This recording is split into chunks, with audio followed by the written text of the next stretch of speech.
ఉత్తరప్రదేశ్ బదౌన్లో హృదయ విదారక సంఘటన చోటు చేసుకుంది. పెళ్లి వేడుక జరుగుతుండగా వధువు మరణించింది.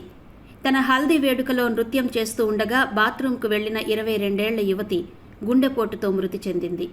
ఉత్సాహంగా డాన్స్ చేస్తున్న సమయంలో ఒక్కసారిగా కుప్పకూలి బాత్రూంలో ప్రాణాలు విడిచింది. ఈ వేడుకలో యువతి నృత్యం చేస్తున్న వీడియోలు సోషల్ మీడియాలో వైరల్ అవుతున్నాయి. ఈ విషాదకర సంఘటన ఆదివారం మే 4 రాత్రి బదౌన్ జిల్లాలోని ఇస్లాం నగర్ పోలీస్ స్టేషన్ పరిధిలోని నూర్పూర్ పినోని గ్రామంలో చోటు చేసుకుంది. వధువు, ఆమె కుటుంబ సభ్యులు తమ జీవితంలోని అత్యంత సంతోషకరమైన రోజుల్లో ఒకటైన పెళ్లి కోసం సన్నాహాలు చేసుకుంటున్నారు. అప్పుడే హల్దీ కార్యక్రమం పూర్తయింది. ఇల్లంతా నవ్వులు, సంగీతం, నృత్యాలతో కళకళలాడుతోంది. హల్దీ వేడుక ముగిసిన తర్వాత వధువు తన స్నేహితులు, బంధువులతో ఆనందంగా నృత్యం చేస్తుండగా ఒక్కసారిగా కుప్పకూలిపోయింది.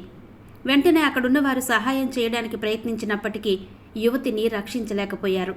ఆమెను హుటాహుటిన ఆసుపత్రికి తరలించగా అప్పటికే మృతి చెందినట్టు వైద్యులు నిర్ధారించారు. ఆమెకు గుండెపోటు వచ్చి ఉండవచ్చని వైద్యులు తెలిపారు.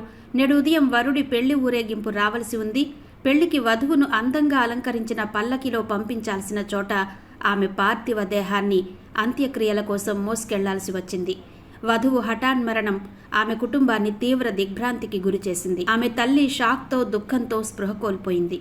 పెళ్లికి హాజరయ్యేందుకు పట్టు వస్త్రాలు ధరించి వచ్చిన బంధువులు అంత్యక్రియల్లో కన్నీరు మున్నీరుగా విలపించారు.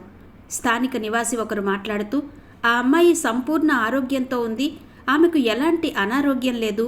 ఆమెకిలాంటి దురదృష్టకర మరణం సంభవిస్తుందని మేమెప్పుడూ ఊహించలేదు అన్నారు.